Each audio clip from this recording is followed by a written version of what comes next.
గురించి వద్దని కండక్టర్ అంటే 10 లక్షలు వద్దట. 10,000, 20,000, 30,000 కావాలన్నట. 10 లక్షల మొగుడు వద్దట. ఎందుకంటే ఆమె పెళ్లి చేసుకొని ఇన్ని సంవత్సరాలు అతడితో నడిచి కష్ట సుఖాలన్నిట్లో పాలు పంచుకున్నామమ్మా. మరి ఇప్పుడు వద్దని ఒక కండక్టర్ చదిపోయినావు. ఈ దేశానికి, భారతదేశానికి, ఈ ఆడవాళ్లకు ఏ మెసేజ్ ఇద్దాం అనుకున్నావో మాకైతే తెలియదు. కానీ మరి ఆమె కళ్ళల్లో 2 చక్రాలు తిరిగినాయంట. కండక్టర్ బస్సులో వస్తుంటే ఎక్కింది కదా, ఆమె 2 కళ్ళల్లో చక్రాలు తిరిగినాయట. అందు గురించే కండక్టర్ కావాలని పోయింది. ఎందుకంటే బస్సులో 7 గంటలకి హాయిగా ఇలా తిరగొచ్చు అనుకుంది. ఈ 10 లక్షలోడు ఎందుకు నాకు? ఆ 30,000, 20,000 ఉంటాయి కదా, అదే సరిపోయింది. కానీ అమ్మ, నువ్వు దేశానికి ఏం మెసేజ్ ఇచ్చినావు తల్లి? ఆడవాళ్ళకి ఏం గౌరవం ఇచ్చినావు తల్లి? మా ఆయన మొత్తం తెచ్చుకున్నావు. ఇలా సోషల్ మీడియాలో ఎక్కడ చూసినా, ఏడ చూసినా అదే. నువ్వు ఎందుకు పుట్టినావు ఈ దేశానికి? మీ అమ్మ, మీ అయ్య ఎందుకు అన్నారు అంటే అమ్మాయిని కూడా తిట్టకూడదు. నా బిడ్డ బతుకుద్దని పెళ్లి చేస్తుంది, నా బిడ్డ బాగుండాలని. పిల్లల గారి ఒక సమాజంలో ఒక ఆడశ్రీలాగా బతుకుద్దని పెళ్లి చేసిందమ్మా. ఆ తల్లిదండ్రిని అనకూడదు. కానీ నువ్వేం నేర్చుకున్నావు? యూట్యూబ్లో కూడా మీరు భర్త భార్య ఉండి ఏం నేర్చుకున్నారు? ఉండి కండక్టర్తో లేచిపోయేది నేర్చుకున్నావు. అది పెళ్ళి అయినాక, నీకు భర్త ఉండాక పెళ్ళి అయిన. ఎందుకంటే చూచేటోళ్ళు నిన్ను తూతూ అని ఉడతారు. నువ్వు ఎందుకు బతుకుతున్నావు ఒక్కసారి ఆలోచించు. ఎక్కడున్నా అమ్మ, నువ్వు ఈని లేకపోతే నీ మొగడి దగ్గరకు వచ్చిన వాడు పాపం తీసుకుంటాడో తీసుకోడు, కానీ వాడిని కూడా వదిలేస్తాడని గ్యారంటీ ఏం లేదు. నిన్ను ఉంచుకుంటాడని. నరకం చూపిస్తాడు నీకు. స్వర్గానికే పంపిస్తాడు. యాది కుంచుకో. కానీ ఇది మాయన మచ్చ. ఒక ఆడదానికి, ఒక దేశానికి, ఎవరికైనా ఇది ఒక మాయన మచ్చ. ఇలాంటి పనులు ఏ బిడ్డ చేయకూడదు. నువ్వు పెళ్లి కాకముందు ప్రేమించినరా అలా చేసుకోండు. నువ్వు పెళ్ళి అయ్యి ఒక ఫ్యామిలీ అయ్యి కొన్ని దినాలు యూట్యూబ్లో మొత్తం నువ్వు ఆయన నెలకు 10 లక్షలు చంపే వ్యక్తిని వదిలేసినావంటే అది నీ కర్మ అనుకోలే. ఒళ్ళు బాగా కొవ్వెక్కింది. ఇక వాడు యూట్యూబ్లో అక్కడక్కడ యూట్యూబ్లో ఆడ నిద్రపోయి మరి ఇంటికాడ వచ్చి కళ్ళు తెరిచిండో తెలియలేదో ఇక లేచిపోయింది. మరి దానికి మనం ఏం చేస్తాం చెప్పుండ్రి? అంటే ఒక ప్రేమగా చూసుకున్నా చంపేస్తున్నారు. ఎక్కువ డబ్బులు సంపాదించి పెట్టిన వాళ్ళని చంపేస్తున్నారు. మరి ఎలాంటి వాళ్ళు కావాలంటారు? ఆమె సంపేయకుండా మంచిగా ఉంచుతాను గట్ల మాట్లాడుతాంటివి.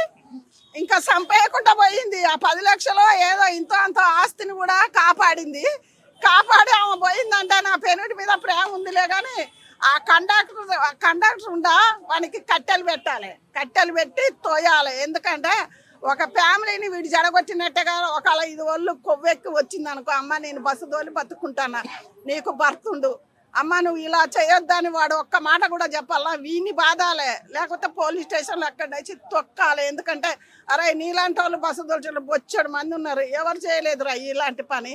బస్సుల వాళ్ళందరూ వానికి కండక్టర్ జాబ్ కూడా తీసేయాలని కోరుకుంటున్నాను నేను. ఎందుకంటే ఇలాంటి వాళ్ళు చూసి పక్కన వాళ్ళు కూడా నేర్చుకుంటారని నేను మాట్లాడుతున్నాను.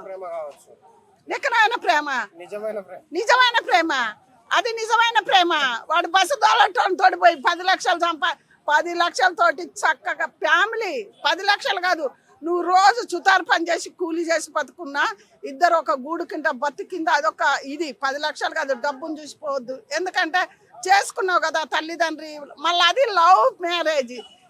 నీ ప్రేమించినందుకు నీ ప్రేమకి ఎక్కడ ఇల్లు ఉంది అంటే, ఎక్కడ ప్రేమ ఉంటే ఆడికే పోతావా, ఏడ దొరికితే ఆడికే పోతావా? ఒక కండక్టర్కి పోయిందంటే దానిలో చక్రాలు తిరిగినాయిరా. ఇది నేను పక్కా చెప్తున్నా. దానికి మాత్రం ఈడే ఈయన చిగ్గులజ్జ తెచ్చుకోమా. నిన్ను చూసి ఇంకా ఆడపిల్లలు నేర్చుకుంటారు. ఈ సమాజానికి ఏం మెసేజ్ ఇద్దాం అనుకున్నావో కానీ నువ్వు ఎక్కడ దొరికినా బయట దొరికితే మాత్రం నీకు మంచిగా కళ్ళల్లో, చెవుల్లో, ముక్కుల్లో కారం పోసి కొడతారు. నిజంగా చెప్తున్నా. ఎందుకంటే ఆడక్కలు ఎవరైనా ఊరుకుంటారు కదా, సిగ్గులజ్జ. అలాంటి పెద్దోళ్ళకి కూడా మా పిల్లలు కూడా నేర్చుకుంటారు. ఇలాంటి వాళ్ళని చూసాను. ఎవరికైనా బాధ అనిపిస్తుంది కదా. మరి భారతదేశానికి ఏ మెసేజ్ ఇద్దాం అనుకున్నావు? నువ్వు మరి ఎందుకు బతుకుతున్నావు? కళ్ళు మూసుకో, ఎక్కడన్నా పోయి పీడపోతుంది. నీ చేసుకున్నాడు వాడు తలెత్తి తిరుగుతాడా ఇప్పుడు? అంటే ఇప్పుడు వీడియోస్ అన్ని ఆమెది వైరల్ అయిపోయింది, కూడా రివీల్ అయిపోయింది. ఆ పరిస్థితి ఏంటంటారు? చచ్చిపోతుందేమో. చచ్చిపోయి భూమి కాని వెళ్తాను. అమ్మ కోట్లు సంపాదించినోడు మంచి మంచంలో పోతాను. ఇలాంటి చెడ్డముండలు పోతే ఇంకా చేస్తే బాగుంటది. మా చెడ్డ బంగారం కౌన్సిల్ ఇంటికి చూలేనని తల్లిగారింటికి పోవాలే. కానీ చెడ్డదో మంచిదో ఏదో వాడు ఆయన చేయకుండా జాగ్రత్తగా చూసుకోవాలా. ఇలాంటి పోయిందంటే ఇక అది తినమరిగిన తోడేలు కదా. తినమరిగిన తోడేలు మళ్ళీ పోతుంది. కానీ అదే వాడి తగ్గోడు వానికి దొరక్క మానది. దునియా మీద ఎక్కడ కరువు పోయినరు దునియాలో ఎవరినో ఒకళ్ళు పెళ్లి చేసుకుని దాన్ని మాత్రం శిక్ష అన్నది మంచి శిక్ష. ఈడేయకుండా అక్కడ ఎత్తాడమ్మా, ఎందుకు బాధపడాలా? ఎందుకంటే మంచి వ్యక్తిని కదా, ప్రేమించి చేసుకుంది కదా దొంగముండ. దీన్ని చూసి చాలా మంది నేర్చుకుంటారు. బిడ్డలారా ఎవ్వరు ఇలాంటి పనులు చేయదు. ఆడే కానీ మోగే కానీ మెయిన్ చంపకోటాలు. మీకు ఇష్టం లేకపోతే వదిలేసిపోండి. వాడు భూమి మీద బతకనియండి. మీ చేతిలో దద్దానికి వాళ్ళ అమ్మాయి కనలేదు కదా, అదొక్కటి ప్రజలు ఆలోచించాలి. ఆడపిల్లలు మగపిల్లగాళ్ళు ఇలాంటివి చేయకుండా భూమి మీద 4 రోజులు, ఎందుకంటే మనం ఎప్పటికి ఉండేటోళ్ళం కాదు, 4 రోజులు మంచి చెడ్డ ఉండి రమ్మని చెప్పిండు. ఆ 4 దినాలు మంచి పేరు మంచిగా ఉంటే బాగుంటుందని ప్రతి ఆడమొగకు నేను చెప్తున్నాను. సో ఫైనల్ గా ఏమంటారమ్మా, భర్త వద్దు కండక్టర్ ముద్దు అంటారా? మరి భర్త వద్దని మనం ఎట్ట అంటాం? అది అసలే భర్తే మంచిగా లేడు.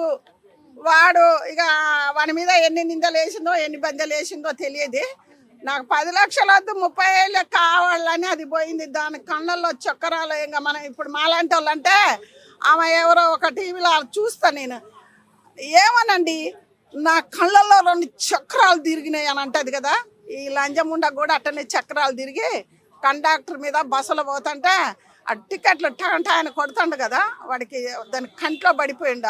ఆ కండక్టర్ అది టికెట్ కొట్టినప్పుడు ఆ టికెట్లు కొడుతుంటే దాని కనిసూపు అంతా చక్రాలు వచ్చి వాని మీద పడి లేచిపోయింది. ఇది సమాజంలో అది చాలా చెడ్డ పేరు. ఏ బిడ్డలకైనా అలాంటి పనులు ఇంకొకరు ఎవరు చేయకూడదమ్మా. కుక్కర్లో పెట్టకుంటే ఇట్లనే వదిలేసిపోయినరు, కానీ ప్రాణాలతో వాళ్ళని బతకని వాళ్ళ తల్లిదండ్రిగా వాడు కూడా ఒక అమ్మాయికి పుట్టిండు కదా. అదొక్కటే నేను కోరుకుంటున్నా. సమాజానికి ఇది గలీది పేరు. మన భారతదేశంలో పుట్టినందుకు గౌరవ, అయ్యో మేము భారతదేశంలో పుట్టిన సంతోషపడాలి, కానీ ఇలాంటి పనులు చేస్తాను లంజముండలు చేయకూడదమ్మా. నేను అదే కోరుకుంటాను. ఆడమొక్క కొన్ని దినాలు మంచిగా బతుకుండ్రి. ఈ వ్యక్తులు ఎక్కువ మందే ఉంటారు, కానీ డబ్బు కాదు ప్రాధాన్యం, స్పర్శ ప్రాధాన్యం, స్నేహం ప్రాధాన్యం, మనసు కలవడం ప్రాధాన్యం తప్ప ఇందులో డబ్బు ప్రమేయం ఏమీ లేదు. ఆ యూట్యూబర్ ఆయన్ని మరి ఏం నచ్చలేదో, స్పర్శ కలవలేదో, లేకపోతే వాళ్ళిద్దరి మధ్య విభేదాలు ఏమున్నాయో, అవతల వ్యక్తి ఆ కండక్టర్ అనే వ్యక్తి మరి ఆమె మీద ఎలాంటి ప్రేమ చూపించాడో తెలియదు, కానీ ఈ ఇద్దరు ఇష్టపడ్డారు, వెళ్ళిపోయారు. దాని గురించి మనం పెద్ద రాద్ధాంతం చేయకుండా కొంచెం మామూలుగా మాట్లాడుకుంటే మంచిది. ఈ మధ్యకాలంలో కొన్ని జంటలు విడిపోకుండా మర్డర్లు చేసుకుంటున్నాయి. ఆ మర్డర్లు చేసుకుని వారి జీవితాలను వాళ్ళే నాశనం చేసుకుంటున్నారు. అలాంటి పనులు చేసుకోకుండా ఇలాంటి పని చేసింది, వదిలేసి వెళ్ళిపోయింది, తప్పు లేదు. ఎందుకంటే కేంద్ర మన చట్టాలు కూడా ఏం చెప్తున్నాయి, ఇష్టపడిన వారితో మీరు వెళ్ళిపోవచ్చు, మీకు ఇబ్బంది ఉంటే వెళ్ళిపోవచ్చు, లేదు తన ప్రవర్తన నచ్చకపోతే విడాకులు కోరుకోవచ్చు అని చెప్పి మన భారత చట్టాలు కూడా చెప్తున్నాయి. కాబట్టి అలా వెళ్ళిపోవడం బెస్ట్, చంపేసుకోకుండా. అంటే అదేదో మ్యారేజ్ అవ్వక ముందు అలా వెళ్ళిపోతే బాగుంటది కదా సార్. అంటే మ్యారేజ్ అవ్వక ముందు అయితే ఇప్పుడు వాళ్ళిద్దరు పెళ్లి చేసుకుంటే అయిపోతుంది కదా. ఇప్పుడు పెళ్లి అయ్యాక అంత ఇష్టపడి అంత లవ్ చేసి అన్ని ఇయర్స్ ఉండి ఎందుకు అంటారు ఇదంతా? మరి చిన్నపిల్లవు నీకు తెలీదు, శరీరతత్వం కలవకపోతే భార్యాభర్తలు ఇద్దరి మధ్య అగ్గి రాగేసుకున్నట్టు ఉంటుంది. అది చాలామందికి తెలియదు, తత్వం తెలిసిన వాళ్ళకి తెలుస్తుంది. ఇద్దరు కలవడానికి మనసు అండ్ శరీరతత్వం రెండు కూడా కలిసిన వాళ్ళే చాలా అద్భుతంగా జీవితాన్ని సాగిస్తారని చెప్పి మా పెద్దలు చెప్తే విన్నాను. నాకు కూడా తెలియదు అనుకో. ఏదేమైనా తన్ని ఏమీ చేయకుండా వెళ్ళిపోయింది, సంతోషించండి. ఇలాగే ఏదైనా మీకు నచ్చకపోతే, మీ ఇద్దరి మధ్య పొరపచ్చకపోతే విడిపోండి, తప్పులేదు. అంతే తప్ప ఒకరినొకరు కేసులు పెట్టుకోవడం వద్దు, చంపుకోవడం వద్దు, హాయిగా జీవితాన్ని సాగించండి. చాలా మంది నేర్చుకుంటారు కదా, నైట్ వెళ్ళిపోవడము, సీసీ ఫుటేజ్ వైరల్ అయిపోవడము, చాలా సినిమాటిక్ గా ఉంది. ఆయన యూట్యూబర్ కాబట్టి అదే ఆయన అదే నేను చెప్తున్నాను కదా. కండక్టరా, పక్కనున్న డ్రైవరా, కలెక్టరా పక్కన పెడితే వాళ్ళ శరీరతత్వాలు కలవాలి, వారు మనసులు కలవాలి. హ్యాపీగా జీవించాలంటే శరీరతత్వం ముఖ్యం బ్రదర్. సమాజం ఆ బోర్డు ఎప్పుడు వెళ్ళిపోయింది. సమాజాన్ని కట్టుబడి కాపురాలు చేసే రోజులు వెళ్ళిపోయాయి. మనం మారుతూ ఉండాలి, కాలానికి అనుగుణంగా మారుతూ ఉండాలి. మోజు తీరిపోయిన తర్వాత విడాకులు అయిపోతున్నాయి ఈ మధ్యకాలంలో. కొంతమంది సమాజానికి కట్టుబడి, బాధ్యతలకు కట్టుబడి పిల్లలను చూసుకుని కాపురాలు చేస్తుంటారు. కొంతమంది బరి తెగించి ముందుకు వెళ్ళిపోతుంటారు. అందులో ఈమె కూడా ఒకటి. కాకపోతే అనుభవజ్ఞులు కాబట్టి ఏదైనా చెప్పండి సార్, బాయ్స్ కి ఎలాంటి అమ్మాయిని చూస్ చేసుకోవాలి? ఇలాంటి అమ్మాయిని చూస్ చేసుకోవాలని మన జాతకాన్ని బట్టి అమ్మాయి వస్తుంది మనకి. ఆ తర్వాత వచ్చిన అమ్మాయి ఎలా మారుతుందో చెప్పలేము. అది అరుంధతి అవుతుందా, అప్పుడు ఖాళీ అవుతుందో చెప్పలేం. కాబట్టి ఏదేమైనా ఆడవారి విషయంలో మగపిల్లలు జాగ్రత్తగా ఉండాలి, మగపిల్లల విషయంలో ఆడవాళ్ళు జాగ్రత్తగా ఉండాలి. ఇద్దరు కలిపి సాంప్రదాయాన్ని గౌరవిస్తూ సంస్కారంగా పెద్దల్ని గౌరవిస్తూ సమాజాన్ని గౌరవిస్తూ ముందుకెళ్తే బాగుంటుంది. అంటే ఎన్ని రోజులు డబ్బులు ఉంటే చాలు భార్య భర్తలు హ్యాపీగా ఉంటారు అనుకుంటారు. బట్ ఇప్పుడు 10 లక్షలు సంపాదించే వాడినే వదిలేసిందంటే మాలాంటి 20,000 జాబులు చేసే వాళ్ళని ఇక ఎట్లా చూడొచ్చు? 100 కోట్లు 1000 కోట్లు కాబోయే ముగుడుకు ఉన్నాయని తెలిసి కూడా కొండమైన దోసి చంపేసి దాని జీవితాన్ని నాశనం చేసుకున్న తనకంటే గొప్పవాళ్ళు ఏం కాదు ఎవరు. ఎందుకంటే ఇవాళ డబ్బు కాదు ప్రాధాన్యం, వాళ్ళకి నచ్చడం ప్రాధాన్యం అయిపోయింది. మనసుకు నచ్చాలా, మనిషిగా నచ్చాలా, స్పర్శగా నచ్చాలా. ఇప్పుడు ఆ పరిస్థితి సీసీటీవీ ఫుటేజ్ వైరల్ అయిపోయింది, ఆమె ఫేస్ బయట రివీల్ అయిపోయింది, మరి ఎక్కడ బతికింది, మరి ఎన్నికి వస్తుందంటారు? అందరూ ఇప్పుడు ఆ రాష్ట్రంలో కదా ఇంకో రాష్ట్రంలో బతుకుతారు. వెనక్కి వస్తే మాత్రం వీడు స్వీకరించాలి కదా. ఇతను మానం పోయింది కదా.